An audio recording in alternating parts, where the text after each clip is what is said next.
To take a look at stories making the headlines in Nigerian newspapers. And joining me via Skype is MD CEO Prewin and public affairs analyst Adekunle Akindeji. Good morning. Thank you for joining us on TVC Breakfast. Good morning, Veronica. All right, we'll head straight to the papers now, and I begin with the blueprint.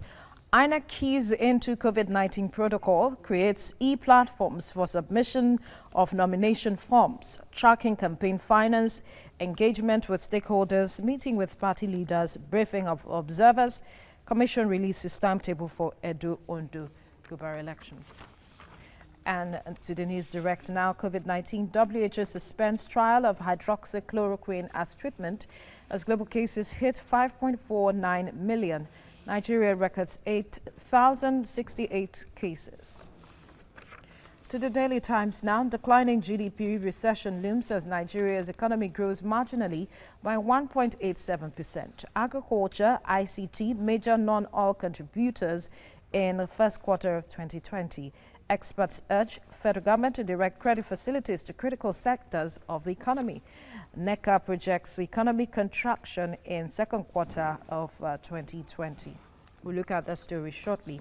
And to the Daily Trust now, COVID-19 self-medication worsening our problems. Patients. My husband asked me to take chloroquine. Pharmacists, patent stores making brisk business. Federal government health experts worried. And to the leadership newspaper now, COVID-19, WHO suspend use of chloroquine for treatment, says drugs increase death rates, cardiac complications. Infected persons can't transmit virus after 11 days. New study reveals, African leaders mark OAU 57th anniversary, unite against pandemic. And to the front page of the national economy, despite challenges, Nigeria remains attractive investment destination. Experts, GDP grew by 1.87% in first quarter NBS. COVID-19 fixed income market will record increased activity. Uyema. Economists speak on expectations ahead of MPC meeting. All right, let's look at the front page of the Daily Times now.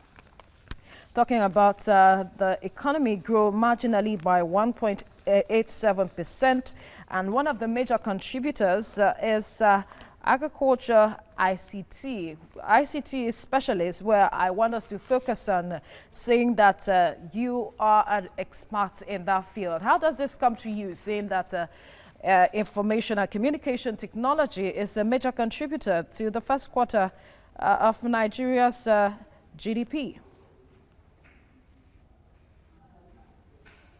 Yeah, thank you, Veronica. I think it's a good news to hear. But again, you can explain the reason for this.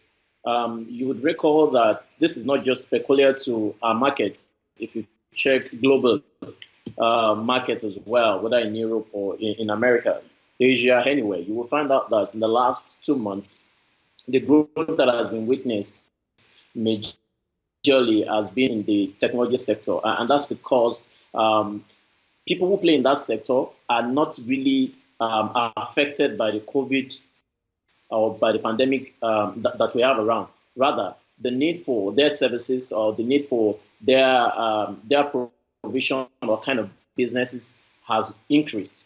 So if you take the same down to Nigeria, so before now you find businesses that are not keen or that are not particularly technology is not infused in their brain or in the things that they do.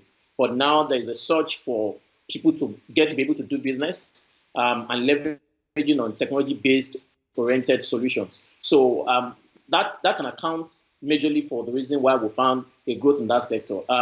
Also, you would realize that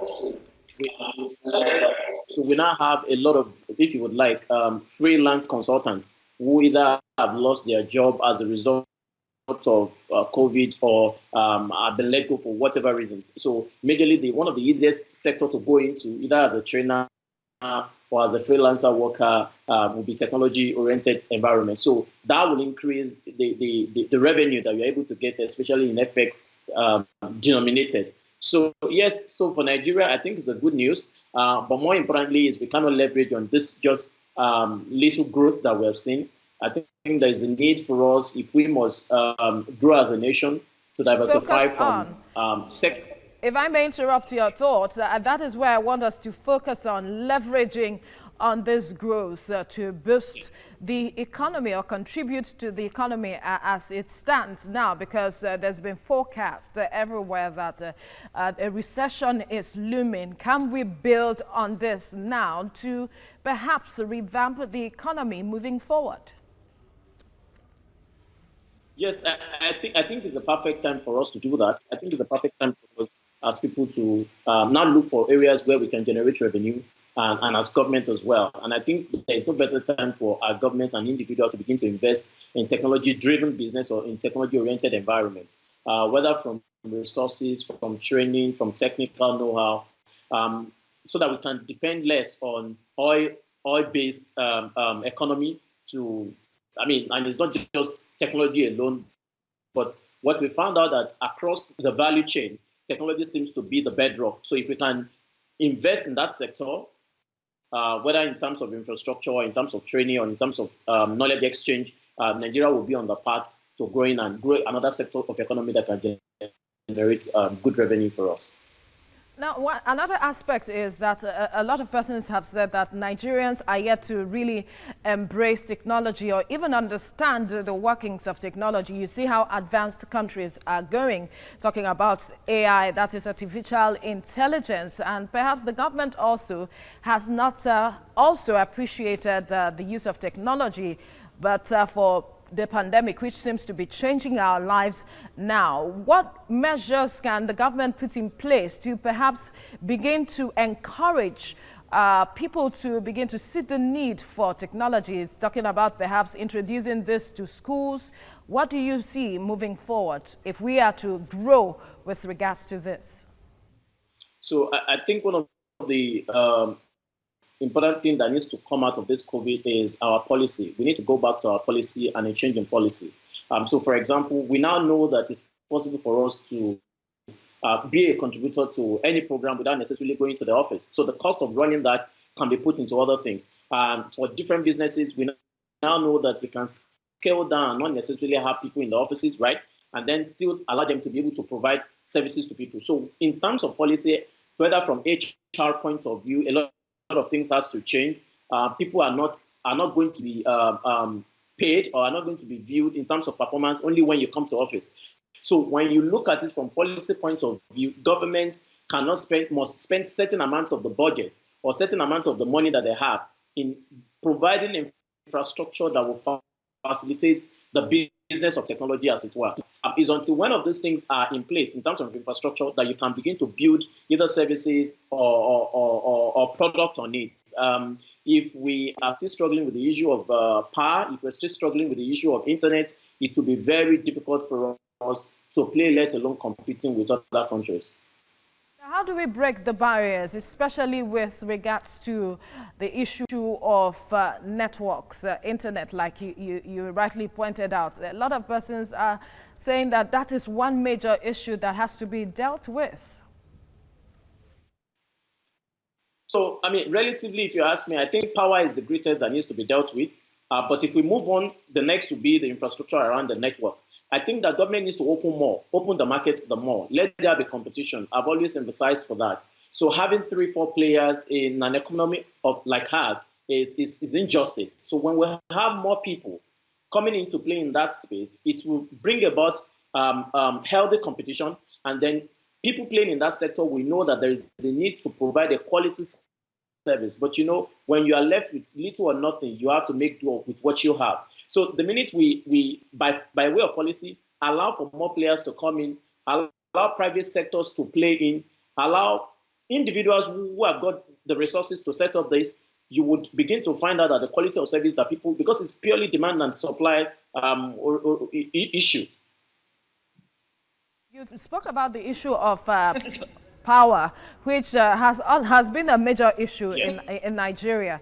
As we speak, if we are to deal with that, what more should we expect from the government? Because if you talk about financing, the government has, put in so much money to revamp the sector, privatized it, but nothing seems to be happening.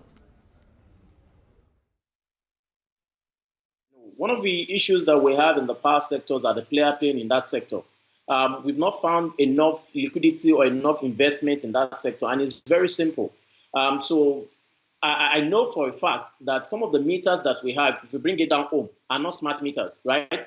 So when you allow people in that sector, when you change policy that allows people in that sector to get more investors in that sector, it will improve the quality of service that we have. Government need to decentralize the issue of power. Let private sectors be able to, whether by estate-oriented or by local government-oriented or by, let's have a power grid that is distributed. Let it not be centrally run as we currently have. The minute you find that, you will realize that when people have options in terms of who provides what. I know in some estates, for example, you pay double of that same value, but they have lights for 24 hours. It can be replicated across board. All right. Thank you so much for speaking with us on the newspaper review.